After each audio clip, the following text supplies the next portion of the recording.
테디님을 만난 적이 있어요. 밤 막 12시 넘어서 갑자기 조이스? 잠깐 와봐. 비트를 막 하나 딱 틀어요. 너 한번 들어가서 랩 해볼래? 이런 거 갑자기. 그래서 이거 어떻게 해? 갑자기. 블루 형은 항상 저에게 좋은 조언을 해주십니다. 최근에 또 주식 조언을 또 해주셔가지고 제일 중요한 조언. 그럼 네. 바로 이번 에피소드 게스트를 소개시켜 드릴 건데요. 이분은 이제 데뷔 초부터 작사, 작곡 다양하게 활동하시고 또 다양한 장르들 음악 하시면서 수많은 히트곡을 또 배출해내신 프로듀서이자 아티스트이신데요. 현재는 131 레이블 직접 설립하시고 활발하게 활동 중인 비아이님 모셨습니다. 반갑습니다. 안녕하세요. 안녕하세요 여러분. 안녕하십니까. 반갑습니다. 안녕하세요 여러분. 비아이라고 합니다. 왜 이렇게 쭈뼛쭈뼛 하세요? 저 낯을 많이 가려요. 사실 약간 카메라랑 낯도 많이 가립니다. 이렇게 활동 오래 하시고 이렇게 베테랑이신데 아직까지 또 하다가 안 하다 버릇하니까 좀 어색하기도 하고. 네. 저희는 딱 한 번 사실 맞아요. 뵙고 맞아요. 그 후로 한 번도 못 뵀잖아요. 맞아요.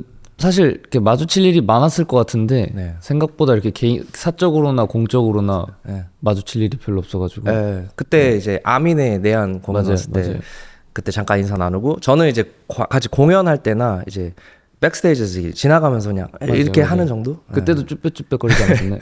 너무 쭈뼛쭈뼛 하셔서 되게 내성적이시구나. 상당히 내성적입니다. 혹시 MBTI가 어떻게 되시나요? 저 일단은 INFJ인데 이제는 그것도 이제 MBTI가 무슨 의미인가 라는 생각도 좀 들고. 완전 극 I. 또 극 I라고 하기에는 정말 I인 분들을 또 보면은 제가 그 진짜 I인데 저보다 그러면, 진짜 I신 것 같은데? 그러면은 저보다 조금 위신 거죠. 조금 더 아래쪽 분들이 계세요. 비아이님은 너무 유명하시지만 저 같은 경우에 제 기억을 좀 되짚어 보면 저는 미국에 살 때 쇼미더머니 3 때 처음 알게 됐거든요. 그때 바비님하고 같이 나오셨잖아요. 맞아요. 그때 좀 기억이 나세요? 쇼미더머니 하신 게? 뭐 사실 웬만하면은 기억을 지운 부분들이 더 많긴 하지만 왜요? 그때 너무 이제 실수도 많이 하고 19살이었기 때문에 약간 그 객기 어린 모습을 너무 많이 보여줘가지고 근데 아무리 그래도 뭐 기억나는 거는 굉장히 많죠. 이제 그런 편집이 됐잖아요. 뭔가 아이돌들이 왔는데 래퍼들 사이에 아이돌들이 등장해서 막 약간 시기질투 받고 약간 요런 씬으로 좀 비춰졌었는데 맞아요. 저 역시 약간 어떻게 보면 좀 그런 선입견을 갖고 이렇게 보다가 랩을 하시는데 이제 랩을 너무 잘하셔가지고 전 그때 좀 제 선입견은 좀 깨졌던 것 같아요. 네. 그때 사실 그런 게 조금 있기도 했어요. 그런 선입견 같은 게 있기도 했었고 사실 저희도 되게 많이 쫄았고 그때 근데 그 현장에서도 그게 느껴질 정도로 현장에서도 느껴지기도 했는데 이제 약간 저희도 선입견이 있어서 우리 싫어하겠지? 본인들이 저희들도 선입견이 있어 버려가지고 이제 저 사람들 다 우리 싫어할 거야. 무시할 거야. 약간 이게 있었어가지고 그런 게 좀 있었죠 아무래도. 반대로 비아이님은 혹시 저 어떻게 아시게 되신 그런 게 있나요? 그 음악의 그 색깔이나 목소리 톤이 좀 약간 제가 좋아하는 그런 스타일이셨어가지고. 그게 어떤가요? 약간 멜로디컬하면서 쫀득쫀득하고 제 음악 듣는 취향이 먼부를 엄청 많이 듣진 않아요. 근데 이제 또 이렇게 귀에 이렇게 탁탁 꽂아주시고 그런 거를 좋아해가지고 엄청 잘하시는 분이다. 감사합니다. 이렇게 처음에 이렇게 인상 깊게 봤었죠. 감사합니다. 감사합니다. 근데 아쉽게도 저희가 아직 둘의 콜라보는 한 적이 없잖아요. 그쵸. 한 번도 없었죠. 근데 제 절친 동료들과는 저희 호흡을 많이 맞추셨는데 빅나티 그리고 CK 그리고 다이나믹 듀오님들도 그렇고 뭐 당연히 에픽하이님들 뭐 본헤이터도 그렇고 그리고 키드밀리의 베이지라는 앨범에는 사실 저희가 둘 다 참여는 했지만 사실 다른 곡에 이렇게 했었는데 키드밀리님과의 작업 중에 좀 기억나는 에피소드가 있으세요? 처음에 제가 먼저 피처링을 부탁했었고 제 앨범에 부탁했고 그래서 이제 약간 품앗이 느낌으로 이제 밀리 형도 얘기를 해가지고 뭐 저는 한번 도움을 받으면은 뭔지도 안 물어보고 일단 오케이 합니다. 의리남. 그렇죠. 품앗이 느낌으로. 그래서 12마디 버전, 16마디 버전 이렇게 보내가지고 해서 골라서 써라. 그래서 뭐 골라서 쓰고. 그 피처링 부탁하는 밀리의 입장에서는 되게 너무 고맙고 좀 편리한 작업이었겠네요. 그러기를 바래요. 왜냐면 저도 이제 피처링을 솔로 활동하면서 이제 받으려고 이렇게 노력을 해봤는데 피처링 받는 게 진짜 어렵잖아요. 맞아요. 그래서 누군가 저에게 피처링을 부탁하면은 최대한 빠르게 신속하게 좀 다양한 어떤 조건을 주면서 하면은 좋지 않을까. 그러면 앞서 말씀드린 그런 다양한 이제 시인 아티스트들이랑 콜라보를 하셨는데 그 중에서 좀 유난히 좀 기억에 나는 콜라보가 있으셨나요? 저는 이제 최근에 이제 지스트님이랑 네, 네. 토일님이랑 연락을 해가지고 했었는데 네. 이제 그 토일님까지 하면서 이제 약간 뭔가 머릿속에 정리가 됐던 게 여태까지 제가 피처링을 했던 거를 이렇게 지켜보면서 아 요런 사랑 노래나 네. 이별 노래를 하면 일단은 제가 생각나는 사람 중에 한 명이구나. 왜냐면 다 사랑 노래 그쵸, 이별 노래였거든요. 그쵸. 좀 이런 거 나 좀 잘하긴 하나 보다 약간 이런 생각했습니다. 사랑과 이별에 대해서 네. 할 얘기가 되게 많으신가 봐요. 네. 경험은 없는데 좀 그거에 대해서 연구를 많이 했습니다. 근데 그 이론적으로. 가사를 되게 공감 있게 쓰시니까 많은 분들이 또 그걸 공감해 주시고 또 찾는 게 아닌가 싶거든요. 그래 더 찾아주시면 감사하겠습니다. 힙합을 또 유난히 어려서부터 되게 좋아하신 걸로 알고 있어요. 맞아요. 네. 그 힙합이란 장르에 푹 빠지게 됐던 그런 계기가 있나요? 아무래도 그 부모님 영향이 좀 큰 것 같아요.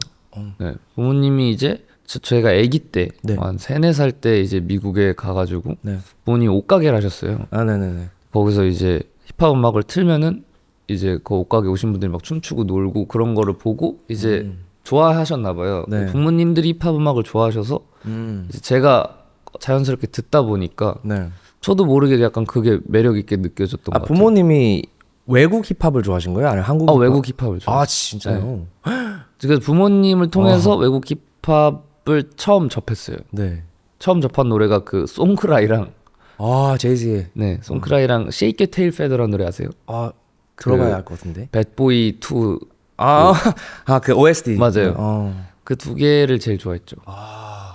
그러면 BIC가 생각하는 힙합의 가장 큰 매력이 뭔 것 같아요? 힙합이 유독 매력 있는 이유는 뭐라 그래야 되지? 그냥 저한테는 되게 멋있어요. 뮤직비디오나 패션이나 네네. 아니면은 목소리나 약간 그냥 속된 말로 그 간지가 네. 너무 멋있어요. 네, 그냥 가만히 있어도 네. 그냥 나오는. 네. 사실 쉽게 따라할 수 없잖아요. 맞아요. 연습한다고 되는 것도 아니고 약간 동경의 시선과 그 부러움과 그 멋있음에 대한 그런 게 있어서 뭔가 좋아하게 되는 게 아닌가. 네. 저도 비슷한 생각인 것 같아요. 근데 그 비틀비틀이라는 곡에서는 그 소울자보이랑 같이 맞아요, 콜라보가 맞아요. 되는데 일단 그건 어떻게 된 거고 너무 궁금하고 그 작업이 좀 어땠는지도 여쭤보고 싶어요. 제가 따로 이렇게 컨택하기보다는 이제 네. 저희 회사랑 뭐 미국 에이전시랑 이렇게 해가지고 작업을 했는데 이제 피처링을 받고 싶다 그래서 네. 이렇게 얘기하다가 소울자보이 얘기가 나와가지고 네. 나는 너무 좋다. 근데 그게 가능하냐? 네. 그래서 해보겠다 했는데 이제 노래를 다 만들고 어느 날 갑자기 이제 소울자보이 형님의 벌스가 왔어요. 들어와 있는 풀 버전을 네. 받아가지고 지금 개 멋있는데 약간 이런 느낌. 네.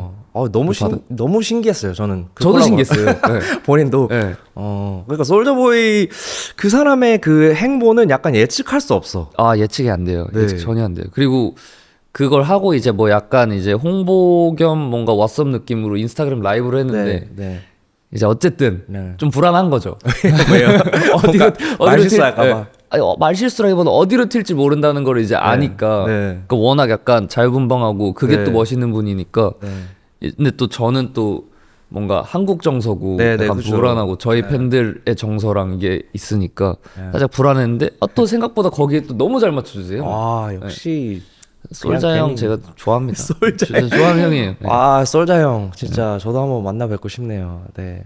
그 에픽하이의 이제 본 헤이터라는 곡에도 참여를 하셨는데 네. 그때는 좀 분위기가 어땠는지. 왜냐면 제가 기억하기로는 그때 막 이제 쇼미더머니 맞아요. 하시고 이제 뭔가 힙합 장르 팬들이 좀 주목을 확 할 때 딱 거기 나오셨잖아요. 맞아요. 그때 분위기는 어땠는지 그리고 작업이 어떠셨는지. 그때도 훅을 제가 한 네. 2-3개 정도 써가지고 보내드렸어요. 네. 그래서 이제 투컷 형이었나? 네. 야 이거 좋다. 그래서 이거 하고 해가지고 형들은 이제 거실에 있고 네. 이제 투컷 형이랑 저랑 들어가가지고 녹음하고 되게 빨리 끝났어요. 한 1시간인가 1시간 반 만에 끝나고 뭐 그냥 됐다 하고 나오라고 해가지고 네. 그래서 뮤비 현장이 좀 재밌었죠.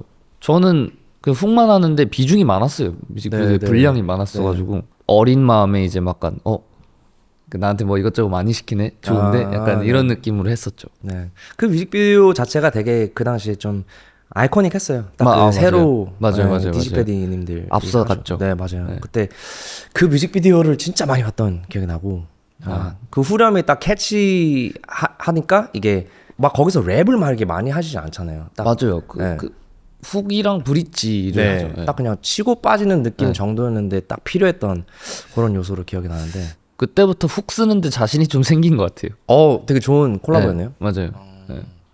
그때부터 뭔가 제대로 좀 이렇게 힙합 씬에 좀 인정받는 느낌. 저는 사실 힙합 씬에서 인정을 제대로 받은 적은 없어요. 그렇게 생각하세요? 제 생각은 그래요. 네. 아닌 것 같은데 힙합 그 리스너들도 조금 인색하긴 하죠. 어떤 뭐 특정 이제 아이돌 그룹에서 랩을 하신다는 분들한테 좀 평가가 인색하긴 하지만 비하이님은 당연히 그 중에 이제 인정받는 사람 중에 한 명으로 저는 알고 있거든요. 그런가요? 네네네. 사실 확인을 잘 안 해서 모르긴 하는데 그렇게 알고 계시면 아직도 될 것 같아요. 선입견일 수도 있어요. 네, 이제 그렇게 아시면 될 것 같아요. 알겠습니다. 네. 그럼 비하이님이 꼽는 좀 베스트 탑 5 뭐 래퍼 뭐 국내외 따지지 않고 탑 5 너무 많으면 뭐 탑 3 나한테 영향을 줬던지 내가 제일 좋아하는 아티스트 영향을 줬던 50센트 형님을 또 빼놓을 수 없고 그죠? 네네. 50센트 좋아하시는구나.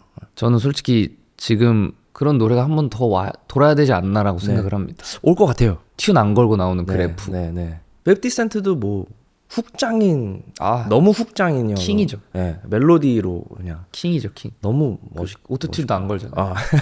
오토튠 싫어해. 오토튠 반대 파신가요? 아니요, 저는 오토튠 없이는 누구 많은데. 근데 이제 멋있잖아요. 오토튠 안 걸고 음이 조금 나가더라도 더블링 많이 해서 티 안 나게. 느낌. 네. 그것도 느낌. 그렇죠. 맞아.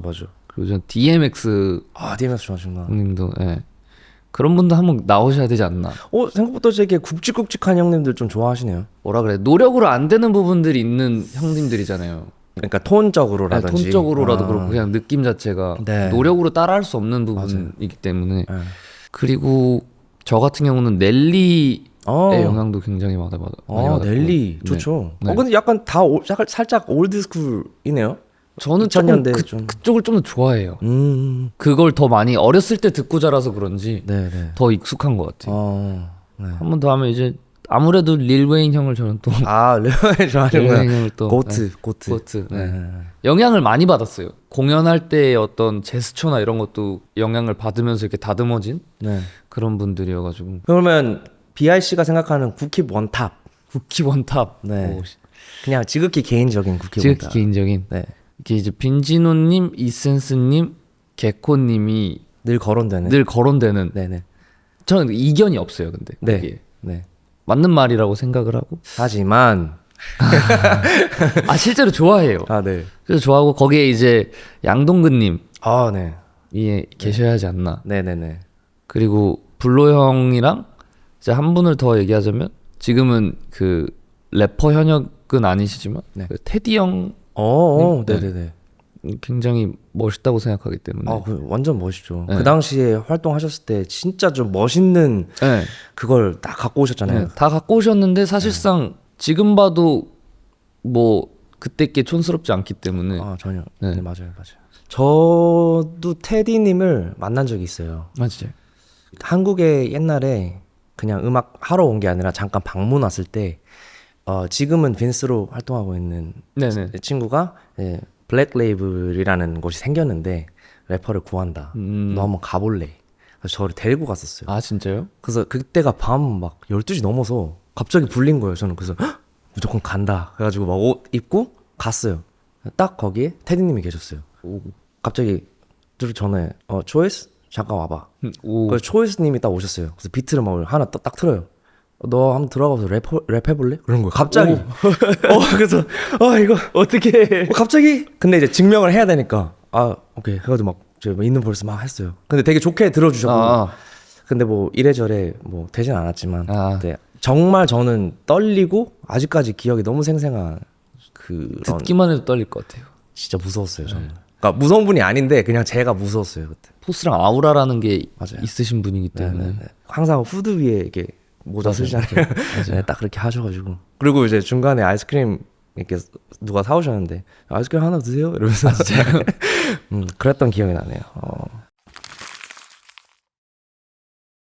그러면 비하이님이 이제 또 개인적으로 이제 설립하신 131 그 레이블 역시 여러모로 힙합하고 이제 접점이 있는데 그 레이블을 설립하게 된 계기가 있나요? 좀 자유롭게 하고 싶었어요. 네. 저 혼자서 그냥 다른 회사에 뭐 들어가지 않고 네. 물론 어렵겠지만 네. 그냥 혼자서 최대한 자유롭게 해보고 싶다라는 마음으로 이제 팀을 좀 꾸려가지고 회사를 이렇게 만들었고 그게 시작이고 그게 약간 모토였어요. 최대한 하고 싶은 걸 할 수 있는 회사를 만들자. 그러니까 지금까지도 모토인데 네.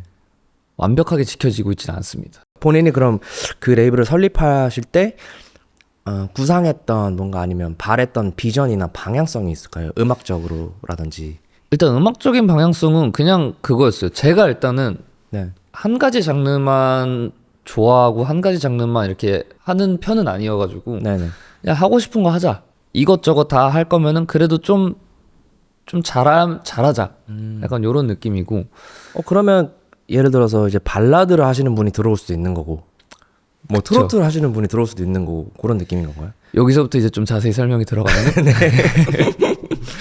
팝적인 요소를 조금 중요하게 그러니까 혼자서 무대에 서서 약간 춤도 추고 뭐 노래도 하고 뭔가 이렇게 깔롱이라고 하죠. 네. 그런 게 가능한 솔로 아티스트들이 좀 많은 회사면 좋겠다. 약간 이런 느낌인 것 같아요. 춤을 출 줄 알아야 된다. 아, 꼭 그런 건 아닌데, 그러니까 깔롱. 춤을 출 수 있는 아티스트들이 많지 않아요, 사실. 아, 그거는- 깔롱. 아, 깔롱. 네. 춤 이게 이런 춤이 아니라 이게 깔롱이라는 좀 표현 끼 부릴 줄 알고 이렇게 놀 줄 알고. 아, 또 끼도 좀 아니에요. 끼도 깔롱 조금 너무 어려운데요? 귀여운 느낌이 들고 깔롱 뭐라 그래야 되지? 그러니까 간신하게 여유 있게 좀 즐길 줄 아는. 그죠. 즐길 줄 알고. 음. 크리스 브라운이 춤도 진짜 잘 추잖아요. 네. 춤을 안 출 때 네. 혼자서 할 수 있는 네, 그 네. 깔롱. 아, 네. 에이셈 라키가 네. 에이셈 라키는 춤을 안 추잖아요. 네. 근데 그냥 무대를 혼자서 네. 사실상 깔롱으로 채우는 그런 아, 그리고 깔롱이라고 짓지 그러셨어요, 레이블을 이름을. 레이블을 깔롱. 그러면 또 약간 깔롱. 그거는 이제 이런 데서만 얘기하는 깔롱. 약간 네. 좋네요. 그럼 어쨌든 개인적으로 이제 회사를 설립하면 되게 좋은 점도 있지만 말씀하신 것처럼 자유로움, 그렇지만 어려움도 많잖아요. 많죠. 예. 본인이 겪었던 어려움들이 뭐가 있을까요? 현실적인 부분이 제일 어려운 것 같아요. 그러니까 약간 뭔가 하고 싶은 것도 많고 네. 뭔가 저도 그렇고 팀도 그렇고 뭔가 아이디어도 많고 하고 싶은 것도 많은데 이제 현실적인 부분들 일단 가장 첫 번째가 돈이죠. 그렇죠. 네. 타협을 그쵸. 해야 네. 되는. 타협을 해야 하게 되고 저는 또 타협하는 걸 별로 안 좋아하거든요. 네. 안 좋아하는데 이제 타협을 해야 하고 약간 네. 그런 부분들이 이제 아무래도 현실적인 게 벽이 한 번씩 있었죠. 지금 그 131의 이렇게 서브 레이블인가요? 와이 노이즈 클럽이? 서브 레이블 느낌이 아닌가요? 화이트노이즈 클럽 서브 레이블은 아니고 사실상 동아리 정도로 생각하시면 좋은데 약간 크루 느낌. 그쵸. 그냥 이제 사실상 친구인데 같이 음악도 하고 뭐 그런 건데 이제 5명이니까요. 그 5명의 이름을 한 번에 다 부를 수 있는 이름이 하나 필요하다.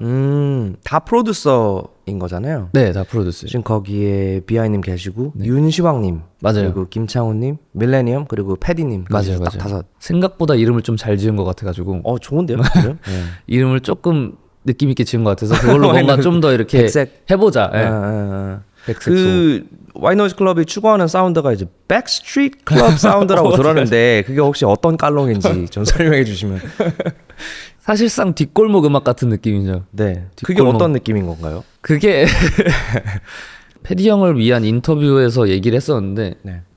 뭐였죠? 백스트리트 저기 백스트리트 클럽 사운드. 그 이야기를 그 인터뷰 하루 전에 네. 그냥 저희끼리 농담하다가 네. 뭐 우리 뭐 음악은 뭐 뒷동네 음악이다, 뒷골목 음악이다, 약간 이렇게 해서 네. 장난삼아 네. 이렇게 정했던 음악인데 멤버들이 이제 약간 그런 능력이 좀 좋았다고 생각해. 약간 아직 양지로 올라오지 않은 음지의 장르들이나 장르들 네. 빠르게 좀 이렇게. 그죠. 인터넷 키드들이 많아가지고 네. 해안이랄까요? 뭔가 이 장르는 언젠간 온다. 근데 그게 뒷골목에서는 지금 유행하고 있다. 뭔 말인지 정확하게 됐습니다. 뒷골목에서 유행하고 있다. 이거 네. 우리가 뒷골목에서 그 번화가로 가져오자. 약간 네. 이런 느낌. 네.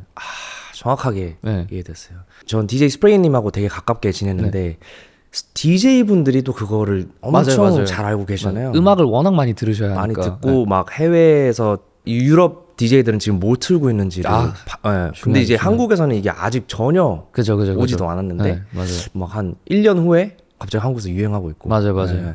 근데 또 이게 빨리 가져온다고 또 마냥 좋은 것도 아닌 것 같기도 하고. 맞긴 해요. 이게 한국에서도 그 대중분들이 받아들이는 타이밍이랑 시기가 있는 것 같고. 그렇죠. 근데 요즘에는 그래도 정말 오히려 가끔은 한국이 약간 앞서가는 느낌도 있는 것 같고. 네, 그 맞아요. 장르적으로. 네. 훨씬 그 갭이 좀 줄어들었죠. 엄청 줄어든 것 같아요. 그래서 대단한 것 같고. 제주도 송캠프를 하셨는데 그때 영상을 보니까 아니 근데 이거 누가 연구하신 거예요? 누가 조사하신 거예요? 저희 뒷조사 팀이 있습니다. 오, 여기 건물 세세하네. 3층인가 탐정사무소 있던데. 진짜 세세하네요. 네. 제주도 송캠프 영상 보니까 이제 기타를 숟가락으로 이렇게 긁어서 사운드를 내기도 하는데 좀 그런 재밌는 아이디어들은 어떻게 생기는 거예요? 아 이제 송캠프를 가게 되면은 네. 어쨌든 장비가 무겁잖아요. 네네. 그래서 놀러 갈 겸 작업도 하는 느낌이어서 네. 짐이 가벼워야 되니까 네. 이제 최소한의 짐들만 가져가는데 네. 그러다 보니까 이제 약간 자잘한 장비들이 없는 거죠. 네. 그래서 이제 그 시황형 같은 경우는 이제 워낙 기타 쪽으로는 베테랑이기 때문에 네. 요런 느낌 내고 싶은데 뭐 어디 쓱 주방에 들어가더니 이거 숟가락 맨매면 된다. 그러더니 혼자서 띵 하고 또 패디는 어디 또 들어가더니 프라이팬이랑 숟가락 가져와가지고 네. 약간 요런 느낌의 퍼커션 아니냐. 요거 아니냐. 정말 뒷골목 사운드를 그쵸. 만들기 위해서 거의 난타 아닙니까? 맞아요. 네. 장비가 없었어요. 너무 재밌었을 것 같아요. 되게 작업은 되게 재밌게 했던 것 같아요. 그럼 그렇게 했던 것들이 또 실제로 이제 세상에 나오게 실제로 쓰였어요. 그리고 심지어 그 시황형이 숟가락으로 한 거를 네. 뭐 손가락 끼고 이렇게 한 게 네네네, 있는데 맞아요. 그걸 해봤대요. 네. 느낌 안 산다고. 오히려 숟가락이 낫다. 숟가락이 낫다. 그래서 그냥 숟가락으로 한 걸 썼어요. 제가 그냥 갑자기 든 생각인데 이 화이트 노이즈 클럽 그 프로듀서 집단이 약간 그런 걸 내도 좋지 않을까? 하나의 컴필 앨범? 그 생각을 하고 그 얘기를 한 1년 반째 하고 있는데 약간 다들 추진력이 없어요. 추진력이 없고 다 같이 모이기가 생각보다 힘들어요. 네네네. 그래서 맞아. 계속 얘기는 하는데 네. 진전이 없습니다. 너무 좋은 이제 그걸 것 같아요. 좋은, 네. 근데 맞아요. 저도 한 번 더 생각하게 만들어주셨어요. 네. 다시 한번 계획해 보겠습니다. 맞아요. 여기 보니까 비하이님이 노래를 만드실 때 제목을 정하고 훅을 만드는 편이라고 들었는데 그게 맞나요? 맞아요. 대부분 그래요. 꽤 많은 가수분들의 노래가 네. 훅에 제목이 들어가요. 그쵸. 네. 네. 그래서 일단 제목을 먼저 정해야 훅이 뭔가 이렇게 좀 그걸로 이제 이용해서 시작하기가 저는 편해가지고 네. 그래서 제목을 웬만하면 먼저 정하는 편인 것 같아요. 그럼 비하이님 기준에 좋은 훅은 이거다. 뭐 개인적인 거지만 일단 쉽기는 해야 되는 것 같아요. 확실히 50센트가 왜 훅장인입니까?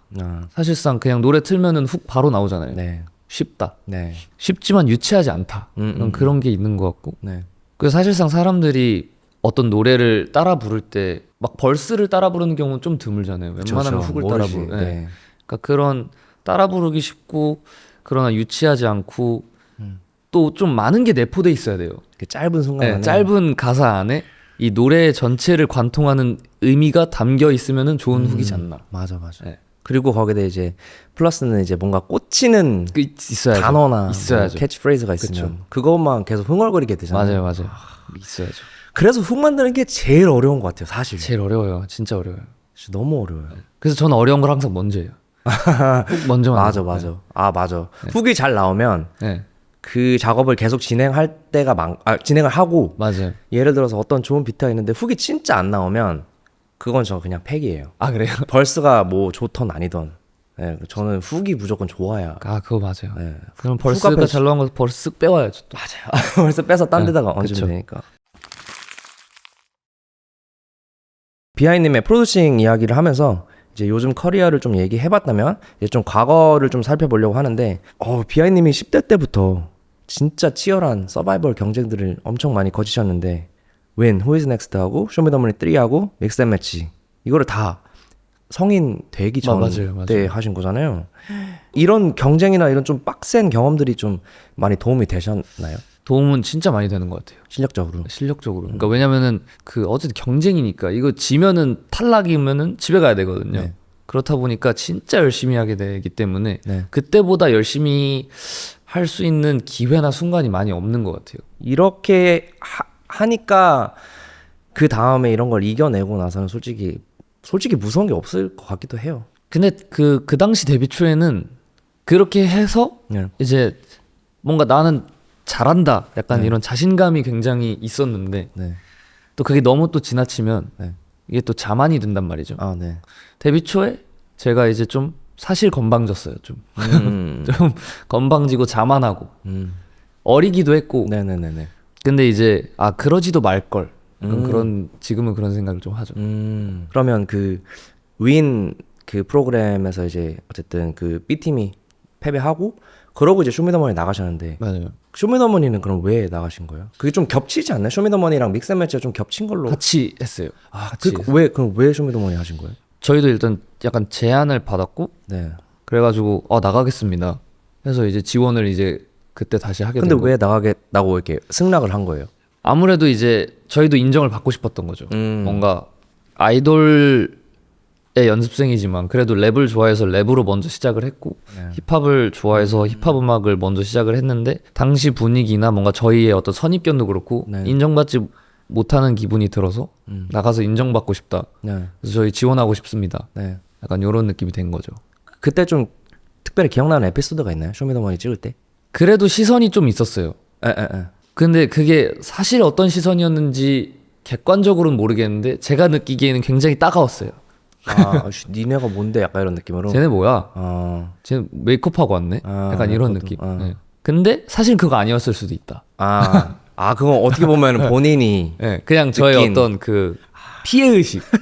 네. 저는 그런 사람이에요. 저는 자격지심, 피해의식, 열등감 이런 거 많은 사람이기 때문에 그 당시에 근데 충분히 그랬을 수도 있을 것 같아요. 네. 뭐 그런 것도 있고 뭐 물론 제가 가서 틀렸던 그런 모든 장면들 기억에 남고요. 저도 뭐 쇼미더머니 해봤지만 쇼미더머니를 하면서 가사를 안 틀리는 게 더 대단한 것 같거든요. 맞아요. 너무 긴장을 시키는 그런 환경이라 진짜 이거 막 누워서 자면서도 했는데 분명히 난 그렇게 했는데 막상 딱 시작하면은 막 생각 하얘지고 맞아요. 진짜 생각도 하기 싫습니다 진짜. 여기 비아이님 이제 또 솔로 이야기 나눠보고 싶은데요. 첫 정규 앨범을 이제 워터폴 2021년 6월에 냈고 타이틀이 이제 해변 일라일라였는데 첫 개인 정규를 작업하게 된 계기가 있나요? 일단은 저한테 그 공백의 시간이 있었기 때문에 네. 그때 동안에 제가 일기를 안 쓰는데 네. 사실상 일기를 쓰면은 그게 약간 가사가 되고 네네네. 가사가 있으면 뭐 노래가 되고 약간 그래서 일기처럼 만들어 놓은 노래들이었어요 워터폴이. 네. 근데 그때 당시에는 그렇게 음악을 다시 해야겠다라는 생각은 없었어요. 음악 할 생각이 없었어요? 그때 당시에는 그냥 그런 생각은 없었던 것 같아요. 네. 근데 이제 좀 한 분, 두 분 이렇게 기다려주시는 팬분들이 계셨어가지고 이 음악으로라도 내가 보답을 해야겠다라는 느낌으로 이제 앨범을 만들게 돼서 근데 이제 이왕 이렇게 할 거 최대한 내가 가지고 있는 다양한 나름의 장기들을 보여드려야겠다. 그러니까 그걸로라도 보답을 해야겠다라는 느낌으로 그런 마음으로 이제 만들어서 나오게 된 앨범이었죠. 그 워터폴 이제 수록곡들 뭐 Flow Away 그리고 Help Me 같은 경우는 이제 들어보면 가사도 그렇고 비아이님의 좀 솔직한 좀 심경 이런 게 담겨 있는데 그런 부분을 좀 솔직하게 담는 데 있어서 좀 우려되는 부분이나 리스크 이런 거는 없었나요? 근데 사실 거기가 약간 마지노선 같은 느낌인 것 같아요. 이제 사실상 그거보다 더 음지가 있죠. 네. 그건 이제 공개하지 않죠. 네. 그래도 좀 정제된 가사들인 것 같다고 저는 생각을 했고 그리고 물론 제가 느꼈던 그런 기분이랑 감정들인데 그냥 좀 생각할 시간이 그때 너무 많아서 약간 굉장히 다양한 생각을 하면서 누군가는 이 가사에 충분히 공감을 할 수도 있겠다라는 생각이 들어서 그 정도는 이제 누군가 걱정하겠다라는 그런 느낌은 없었던 것 같아요. 공감할 수 있겠다 약간 이런 느낌. 그리고 플로우웨이 같은 경우는 어떤 이제 사블로 형의 조언으로 인해서 앨범을 쭉 들려드렸거든요. 그래서 조언을 해주셨어요. 야 이거는 이 앨범에 안 어울리지 않냐. 뭐 이런 얘기도 해주시고 요런 노래가 하나 필요하지 않냐. 정말 너만 할 수 있고 뭔가 네가 진짜 하고 싶었던 얘기를 하는 노래가 하나 필요하지 않냐. 그래서 만든 게 플로우웨이라는 노래였던 것 같아요. 되게 좋은 그 조언을 해주셨네요. 블루 형은 항상 저에게 좋은 조언을 해주십니다. 최근에 또 주식 조언을 또 해주고 그래가지고. 제일 중요한 조언. 그럼요. 네. 네. 이게 참 신기한 게 음악이라는 게 또 이런 면에서 좀 신기하다 느끼는 게 비하인님은 본인이 느꼈던 좀 아픔이나 좀 어려움 그리고 또 뭐 자존감 내려간 거 그런 것들 다 가사로 담았잖아요. 맞아요. 이제 본인 이야기인데 그 팬들이 들었을 때는 이게 본인들 삶에 또 이게 투영이 돼서 왜냐면 그런 경험들은 듣는 이들이 다 맞아요, 언젠간 한 번씩 느꼈던 맞아요. 감정들이잖아요. 그래서 이런 가사가 좋은 곡들은 그걸 쓴 사람의 삶도 알게끔 해주지만 그것이 내 삶에도 투영이 돼서 맞다 나 이런 걸 느꼈었지 이렇게 좀 느끼게 하는 그런 파워가 있는 것 같아요. 맞아요. 네. 저도 그렇게 생각해요. 네. 그런 면에서 이 세 곡들이 진짜 중요한 역할을 했다고 생각이 감사합니다, 드네요. 감사합니다. 네. 그 워터폴에서 이제 다음 생을 샘플링 하셔가지고 해변이라는 곡을 또 만드시고 어떻게 하셨지 이거? 그리고 이제 비틀비틀 뮤직비디오에서 킴미업으로 또 연결이 좀 맞아요, 되는 걸로 맞아요. 알고 있는데 좀 이런 흐름이라든지 연결고리 뭐 앨범의 서사 이런 거 좀 신경 많이 쓰는 편이세요? 저 이런 거 되게 좋아해요. 완전 좋아하시는 거. 이런- 이스터에그 이런 거 좋아하시고. 그쵸. 이런 약간 서사, 세계관, 약간 사실 얘가 얘였다 이런 거 되게 좋아해요. 마블 마냥. 저는 약간 일본 쪽. 예. 그럼 그런 아이디어를 본인이 이제 미팅 때 뭐 던지거나. 네, 그쵸. 다음 생을 해변에 샘플링한 거는 네. 샘플링을 하고 싶었는데 네. 사실상 우리나라에서 샘플 클리어가 그렇게 쉽지 않잖아요. 네. 맞아요. 그럼 그냥 내 거 샘플링 하자. 어차피 프로듀서도 똑같으니까. 네. 그래서 그걸 샘플링 해가지고 이렇게 하면 재밌겠다 해서 약간 그런 요소도 넣었고 이제 1집을 만들고 발매를 한 후에 요거 2집, 3집까지 뭔가 하나의 큰 이야기로 이어지면 재밌겠다라는 생각을 해서 지금 진행 중이고 킴미업 BTBT 같은 경우도 네. 여기서 약간 정규 앨범의 외전 느낌으로 하나 떼가지고 얘도 이어지면은 재밌겠다 이런 생각을 좀 했었던 것 같아요. 그 워터폴이라는 앨범이 2021년에 네. 타임지 선정 최고의 케이팝 앨범으로 선정이 네. 됐잖아요. 축하드리고요. 일단. 감사합니다. 네. 지금 다시 워터폴을 비아님이 보셨을 때 그 당시에 긍정적인 반응들에 대해서 어떤 느낌이 드시나요? 어쨌든 음악적으로 좀 인정을 받았다라고 해야 되나? 제가 다른 반응들은 잘 안 보거든요. 네. 그러니까 왜냐면 그런 반응이 너무 많은 영향을 끼칠 수 있을 것 같아서 저한테. 네. 근데 그거는 이제 저희 팀이 이제 보내줘가지고 봤는데 네. 그거는 볼 때마다 참 기분이 좋았던 것 같아요. 그냥 약간 한 번 더 이렇게 마음을 다 잡을 수 있는. 이게 특히나 그냥 뭐 재밌게 만들어보자 이런 앨범이 아니라 진짜 좀 퍼스널하고 그렇죠. 네. 첫 정규이기도 하고 진짜 내 이야기를 담은 앨범이 좋은 평가를 받았을 때 맞아요. 오는 그 진짜 뿌듯함. 맞아요. 그런 거랑 이제 그래도 진심은 통한다. 맞아요. 네. 진심은 통한다. 네. 그리고 이어지는 이제 하프 앨범 2021년 11월에 코스모스 내시고 이 집을 이제 To Die For 2023년에 내셨는데 둘 다 그 메인 테마가 청춘이거든요. 그렇죠. 그 청춘으로 키워드를 잡으신 이유가 있나요? 데뷔 전부터 네. 좀 자세하게 좀 이렇게 풀어보고 싶었어요. 청춘에 대해서. 근데 그거를 제대로 못 하다가 네. R집에서는 약간 청춘의 어떤 외로움과 우울함에 대해 이야기했다면 이 집에서는 청춘의 그 날것과 뜨거움, 낭만 네. 이런 걸 풀어봐야겠다 해서 그래서 이제 제가 데뷔 전부터 지금까지 생각해왔던 어떤 청춘에 대한 다양한 부분들이나 다양한 어떤 성향들, 약간 그런 성질들을 생각하는 것들을 이제 모아가지고 정제해서 이제 낸 앨범인 거죠. 그 수록곡 코스모스에는 이제 록적인 요소가 많고 또 널드 노래는 뭐 UK 드럼 앤 베이스 뭐 맞아요. 이런 느낌의 음악이었는데 앨범 만드실 때 좀 이렇게 음악 스펙트럼을 더 넓혀야겠다. 뭐 내가 요런 장르를 요번에 시도해봐야겠다. 요런 좀 계획된 계산적인 그런 시도들이 있는 건가요? 근데 사실상 그 코스모스 앨범을 시작으로 조금 이게 다양하게 약간 시도를 많이 하게 된 것 같은데 사실상 이유는 없어요. 그냥 네. 그게 좋아서 그냥. 코스모스 같은 경우도 약간 뭐 어떤 노래를 들으면 요 노래의 장르들을 쭉 들어보자. 네. 좋은데 네. 해볼까 하고 이제 약간 만들게 되는 그런 느낌인 것 같아요. 비트비트는 약간 라틴팝 느낌도 있고. 그쵸. 제가 이 질문을 왜 했냐면 이제 많은 아티스트들이 때로는 이걸 계산적으로 할 때도 있잖아요. 뭔가 요게 이제 곧 뜰 것 같은데 내가 먼저 좀 하고 싶다. 그렇죠. 뭔가 선구자의 느낌을 갖고 가고 싶다 이런 게 있으니까 그래서 여쭤봤는데 사실 그 아까 널드라는 UK 드럼앤베이스는 이제 또 막 한국에서도 막 많이 들리고 있어가지고 좀 빠르게 하신 느낌이 있거든요. 그래서 늘 먼저 가져오는 게 늘 좋은 건 아니다.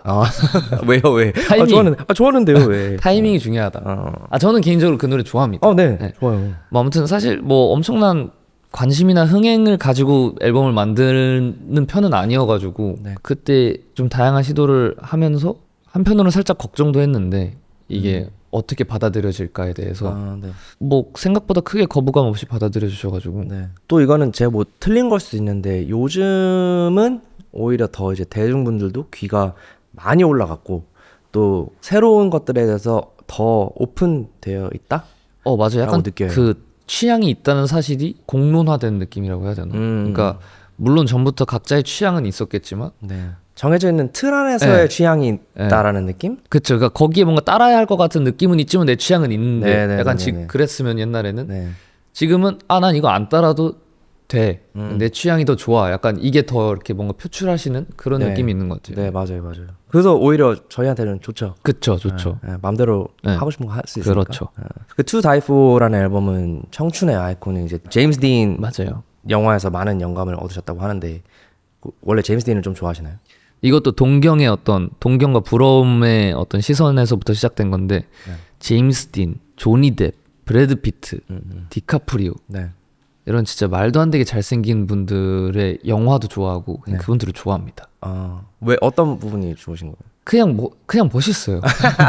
그냥 잘생겼어. 그냥 잘생기고 심지어 제가 연기에 대해서 하나도 모르지만 그냥 봤을 때 뭐 연기를 되게 잘한다고 생각도 들고 그분들의 영화가 참 재밌어요. 맞아요.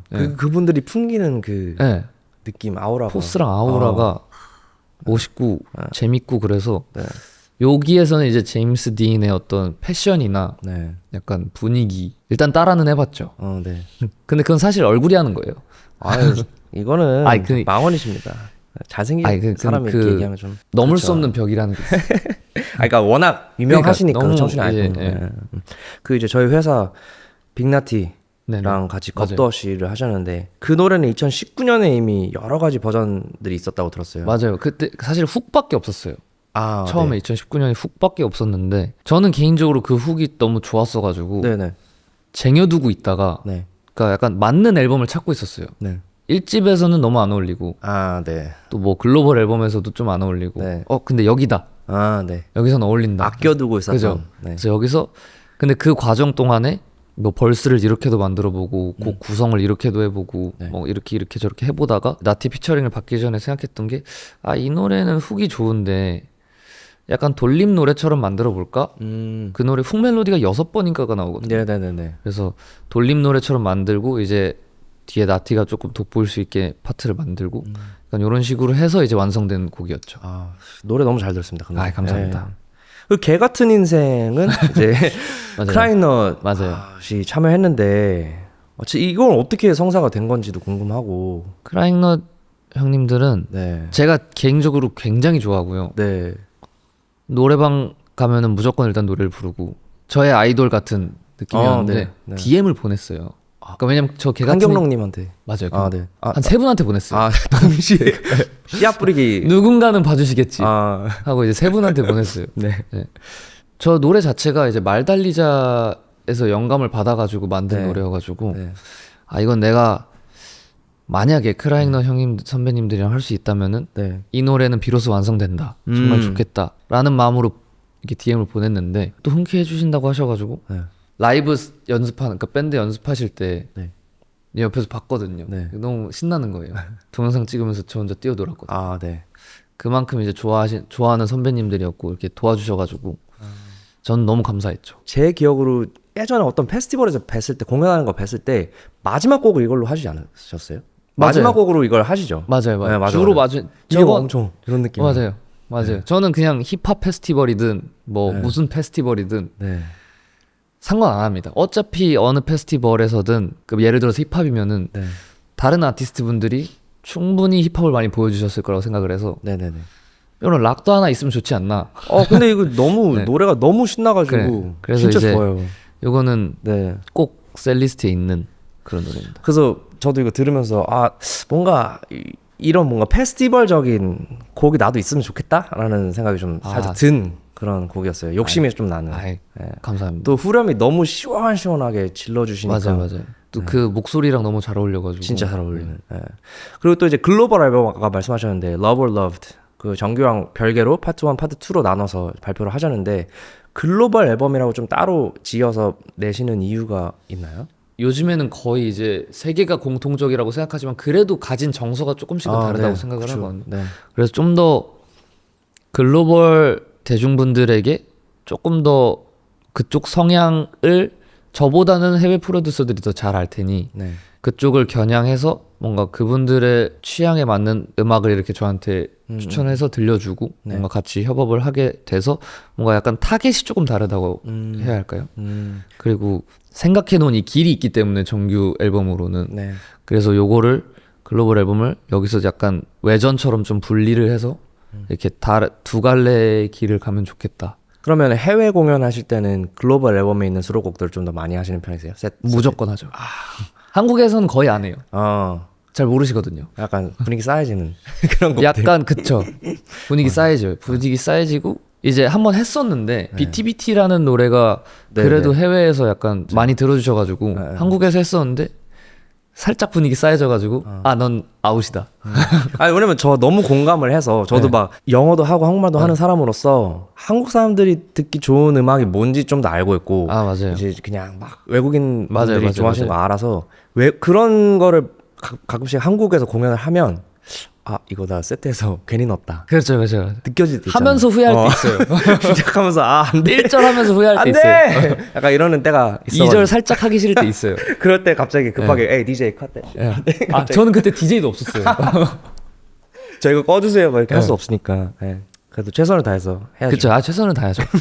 Love or Loved 파트 1 때 인터뷰 보니까 이제 정체성의 혼란을 그 당시에 겪고 계셨다고 하는데 요거 좀 설명해 주시면 좋을 것 맞아요. 같아요. 그때 당시에 아무래도 저는 이제 늘 저 혼자서 이렇게 제 노래를 만들고 제가 하고 싶은 이야기나 그런 걸로 가사를 쓰고 그랬었는데 이제 해외 프로듀서랑 이렇게 협업을 하면서 제가 모르는 게 너무 많잖아요. 맞고 틀리고는 없겠지만 굳이 있다고 하면은 해외 프로듀서들이 이 글로벌 앨범에 관해서 약간 글로벌 팬분들의 정서에 관해서는 더 많이 알고 그들이 더 맞다라는 걸 아는데 이게 당시에는 인정이 안 되는 거예요. 뭔가 이 쓸데없는 곤조가 있었는지 그래가지고 약간 정체성의 혼란을 좀 겪다가 음악적으로 좀 혼란을 겪다가 BTBT 한 곡 만들고 나서 바로 적응해가지고 이제는 좀 같이 좀 하자. 곡 좀 주면 안 되냐. 빠른 수긍. 그렇죠. 그럼 빠른 수긍. 전 인정할 때 바로 인정합니다. 그럼 여기 이제 보면은 당시에 매너리즘에 빠져 있었다라는 얘기도 맞죠. 있는데 그게 같은 맥락인 건가요? 아니 요건 또 다른 맥락. 또 다른 맥락. 매너리즘은 이제 그 할 말이 없었어요 그때 당시. 뭔가 가사적으로 할 말이 없어가지고 저는 이제 탑라인이랑 가사를 주로 쓰는데 탑라인만 쓰라 그러면은 하루에 2곡씩 쓸 수 있어요. 맞아요. 근데 그것만 있으면 뭔가 노래가 한 60~70%만 완성된 기분이 들어서 잘 그렇게 작업을 안 하거든요. 저 당시에 이제 할 말이 너무 없어가지고 노래를 만들어도 뭔가 똑같은 노래인 것 같고 뻔하고 이미 내가 만들어봤던 노래인 것 같고 약간 계속 그래가지고 그때 당시에 이제 매너리즘과 그 정체성 두 가지가 이제 같이 이제 좀 혼돈이 있었죠. 매너리즘 부분 너무 공감이 되네요. 그죠. 뭔가 뭘 얘기해야 되는지. 뭘 얘기했는지도 모르겠고 이미 내가 했던 것 같고 남이 했던 것 같고. 해외 래퍼분들은 삶이 참 진짜 우여곡절이 많으시잖아요. 많죠. 물론 저희도 저희 나름대로 그게 있겠지만 이 한국에서의 삶 안에서 뭔가 이제 뭐 힙합 안에서 풀어낼 수 있는 게 쉽지 한정적이라고 않은, 생각해요. 저도. 물론 이제 다른 방법이 있겠지만 그런 걸 항상 연구해야 되는 직업인 것 맞아요. 같아요. 그리고 또 약간 아이라고 하셨으면 밖에 잘 안 나가죠. 사람도 잘 안 만나서. 저도 사람 잘 안 만나고. 근데 사실상 이게 노력하면 될 수도 있어요. 맞아요. 이게 내가 경험을 만들고 다양한 뭔가를 하고 이렇게 하면 될 수도 있는데 마음처럼 잘 안 움직여지는 그런 성향의 사람이다 보니까 저도. 맞아요. 그래서 저한테는 해외 투어 했을 때가 진짜 큰 도움이 됐어요. 막 배터리 충전 완전히. 저도요. 완전 할 이야기 진짜 많아지고 막. 작년에 유럽 투어를 처음으로 했었는데 또 사실상 작년 유럽 투어 전까지도 약간 매너리즘 비슷했어요. 그러니까 매너리즘이라기보다는 솔직히 말하면 음악하는 게 재미가 없었어요. 네. 뭔가 작업실에 가가지고 컴퓨터를 키는 게 무서웠어요.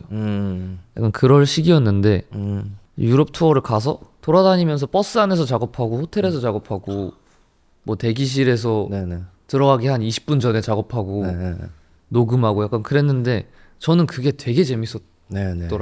기억인 것 같아서 맞아요. 노래도 잘 나오고 네.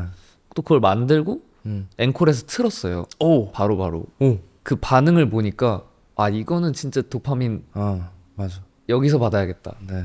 그래서 굉장히 즐거웠던 기억으로 남아있어요 저한테. 이게 뭔가 아티스트들은 그래서 그게 중요한 것 같아요. 환경을 자꾸 편하게 두지 않는 거. 아 맞아요. 예, 너무 익숙해지지 않게 맞아요.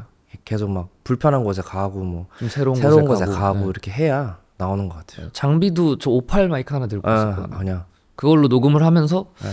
제 스튜디오에 마이크를 처음 스튜디오를 차릴 때 이제 그래도 좋은 장비들로 해야지 네. 하고 이제 이 돈을 좀 많이 태웠어요. 네. 근데 이제 58 마이크로 유럽에서 녹음을 하면서 사치다. 나한테 그 정도는 필요 없다. 카니에 웨스트도 이걸로 녹음하곤 하는데 내가 뭐하러 그 비싼 마이크를 샀는가. 약간 이런 생각도 좀 들고 자아성찰. 빨리 좀 더 그런 도파민이 좀 많이 충전됐으면 그쵸. 좋겠네요. 네. 네, 저희 둘 다. 그쵸. 중요합니다. 네. 아까 이제 좀 그런 이야기가 있었잖아요. 리스너분들 그 지역에 따라서 좀 듣는 맞아요, 귀가 맞아요. 다르고 취향이 다르다. 본인이 느끼시기에 한국 리스너, 뭐 일본 리스너, 뭐 아니면 뭐 미국 해외 유러피안 리스너들 좀 어떻게 다른 것 같아요? 좋아하는 취향이나 이런 게. 이게 되게 추상적이에요. 제가 가진 노래들로만 봤을 때는 네. 일단 겁도 없이라는 노래는 네. 한국에서 제가 가진 솔로곡 중에서는 가장 그래도 좀 많은 관심을 받은 노래인데 한국 외의 나라에서는 또 뭐 그 정도는 아니에요. 약간 요런 장르가 이제 한국 분들에게 좀 더 익숙하거나 아니면은 좀 더 받아들이기 편한 네. 그런 노래이지 않나라는 생각이 그냥 저 혼자서 들고 BTBT 같은 경우는 그게 또 해외에서 좀 그 관심이 좀 네. 있었는데 사실상 왜인지는 잘 모르겠어요. 왜인지는 모르겠는데 아무튼 그때 당시에 이제 아프로비트가 부밍을 하기 시작하는 단기이기도 했고 춤이 좀 멋있었어요. 네. 그래서 그런 여러 가지 요소들이 좀 함께하지 않았나 BTBT에는. 그리고 또 최근에 일본 앨범을 냈는데 저 일본 노래를 좋아하거든요. 네. 약간 이것도 정확하게 설명하기는 어려운데 추상적으로 약간 일단 기타가 있어야 할 것 같고 네. 일단 약간 몽글몽글하고 네. 벚꽃 또는 낙엽이 일단 떨어지는 이미지가 상상돼야 될 것 같고 약간 그런 추상적인 이미지가 있는 것 같아요. 저한테는. 맞아요. 이거를 이제 대충 추상적으로라도 대충 이제 알고 예를 들어서 겨냥을 해서 한다고 해서 잘 되는 게 또 아니잖아요. 절대 아니죠. 그냥 뭐 재밌게 냈는데 이게 막 예상 외로 저도 잘 되고 막 이런 게 있으니까 사실상 대부분이 그래요. 겨냥하면 일단 빗나가요. 맞아요. 저 같은 경우는 그래요. 겨냥했던 곡이 있나요 혹시? 솔로로는 없었어요. 솔로로는 이제 약간 겨냥의 개념을 없앴어요. 그룹 할 때는 이제 겨냥을 할 때가 있었죠. 종종. 사실 매번이 겨냥이죠. 그쵸. 사실상 그때는 뭐 데뷔를 하고 나서도 경쟁이었기 때문에. 맞아요. 너무 어렵습니다. 이 아티스트라는 게 사실 저희 멋대로 하는 또 그런 깔롱도 있어야 하지만 동시에 또 대중분들의 니즈나 이런 걸 또 무시 못하니까 그 중간에서 항상 줄타기 하는 그런 직업인 것 같아요. 어쨌든 뭐 많은 분들이 들어주면 들어줄수록 그 노래가 가진 어떤 생명력이 더 이렇게 커지는 거니까. 맞아요.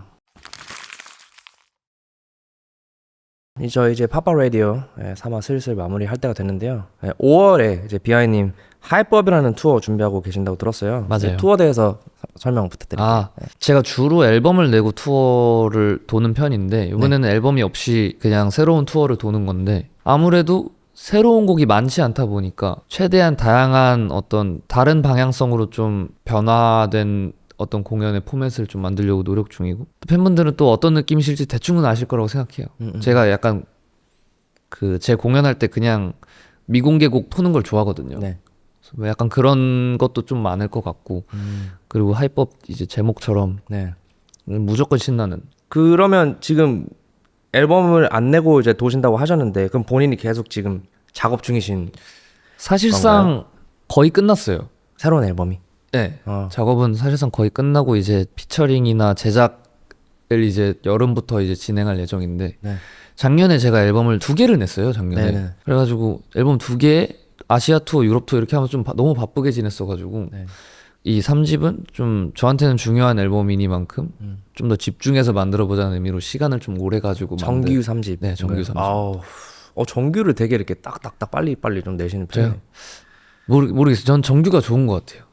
그래야 뭔가 약간 내가 하고 싶었던 말들이 다 담기지 않나 이런 느낌이 좀 있어서 사실상 정규 내도 저희 팬분들이 아닌 이상 사실 8번 트랙 안 듣습니다. 아, 그렇죠. 그죠. 맞아요. 근데 팬이어도 그래도 사실 네? 팬이어도 그렇죠. 막 여러 번 듣진 않잖아요. 맞아요. 타이틀만 듣고. 팬분들이어도 10번 트랙 이런 거 잘 안 들어요. 그렇죠. 네. 그래도 저는 정규. 맞아요.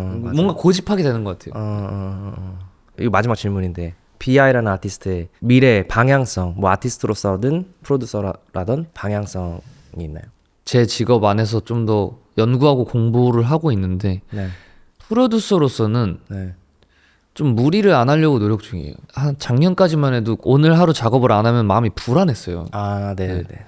근데 제가 올해 작업량이 그냥 네. 거의 0이거든요. 네, 네. 그 피처링 한 것 빼고는. 네. 근데 그걸 좀 작업을 안 하고 이렇게 그냥 어거지로 이악 물고 버텨보니까 네. 괜찮아지더라고요. 그래서 좀 편하게 작업할 수 있는 컨디션을 만들어서 부담 없이 좀 작업을 하고 싶고 재밌게. 네. 그리고 공연 쪽으로는 연구를 많이 하고 있습니다. 좀 더 이제 솔로고 혼자서 무대를 채워야 하고 언젠가는 또 큰 무대를 채워야 할 수도 있고 그러다 네. 보니까 제가 가진 장기를 좀 더 이렇게 견고하게 깎아내는 네. 그런 과정을 거치면서 좀 더 이제 퍼포먼스적인 부분, 퍼포머로서 공연하는 사람으로서 관객들에게 즐거움을 줄 수 있는 그런 거를 연구하면서 이제 뭐 그런 가수가 되는 게 좀 아마 방향성이지 않나 싶은데 이제 일단은 내년에 국방의 의무를 하러 가야 하기 때문에 네네네. 그래서 내년까지 네. 그 전까지 일단 최대한 팬분들 만날 수 있는 기회가 있으면 많이 만나고 제가 할 수 있는 최선을 다하고 그 이후는 가서 생각하자. 네, 그렇죠. 네. 그럼 3집에서도 또 아주 다채로운 사운드 이런 거를 기대할 수 있겠네요. 이 집보단 좀 덜할 것 같아요. 이 집은 제가 그래요? 진짜로 앨범을 작업하다가 다 만들었다 하고 그거 좋은데? 그거 해보자 해서 이렇게 된 거구나. 이거 다시 넣고 약간 이렇게 해가지고 두서없는 그런 약간 앨범 느낌이 있는데 3집은 좀 더 픽사 좋아하시나요? 픽사, 네, 좋아하죠. 제가 픽사를 진짜 좋아해요. 제가 영화 보면서 3번 울었는데 그게 다 픽사 영화거든요. 근데 픽사랑 비슷하다는 게 어떤 뜻이에요? 아이들이 보면은 재밌고 어른들이 보면 좀 짠한 뭐 감히 제가 그걸 담을 수는 없겠지만 그냥 그런 느낌을 좀 내고 싶었어요. 오, 되게 추상적인. 그렇죠. 네. 너무 기대가 됩니다. 네. 들어주십시오. 당연히 들어야죠. 감사합니다. 네, 이렇게까지 이제 저희 BI 씨 모시고 BI님의 과거 그리고 현재 그리고 미래 이렇게까지 얘기 나눠봤는데요. 오늘 어떠셨나요? 사실상 거의 초면이라고 봐야 네, 하잖아요. 그렇죠. 근데 참 진행인이셨다. 아, 그래요? 다행입니다. 매끄러웠다. 그래서 저 굉장히 편하게 얘기했던 것 같고 그리고 계속 이렇게 웃고 계셔 주셔가지고 이게 분위기가 이게 뭔지 아시죠? 네네네. 이게 약간 이렇게 네. 다들 이렇게 진지하게 물론 피곤하기 때문에 진지하게 이렇게 있으면 저도 약간 말하기 좀 부담스럽고 빨리 끊어야 될 것 같고 그런 느낌 드는데 너무 편하게 이렇게 해주셔가지고 감사하고 질문도 굉장히 좀 저도 까먹고 있었던 질문이 이렇게 있어가지고 좀 감사했어요. 뭔가 저에 대해서 이렇게 많이 생각해 주시고. 당연하죠. 이 팟캐스트처럼 이렇게 사실 어떤 라디오 나가면 그 짧은 시간 안에 빨리 하고 이제 벌써 끝났어 이렇게 느껴지는데 저희는 좀 최대한 좀 깊게 심도 있게 하려고 해서 그래서 좋은 것 같아요. 그래서 좋았어요. 네, 실제로 다행입니다. 실제로 그래서 좋았어요. 네. 아무튼 너무너무 감사하고 비아이님 저희는 또 다음 주에 특별한 게스트분과 함께 오도록 하겠습니다. 감사합니다. 빠빠 라디오였습니다. 감사합니다. 감사합니다.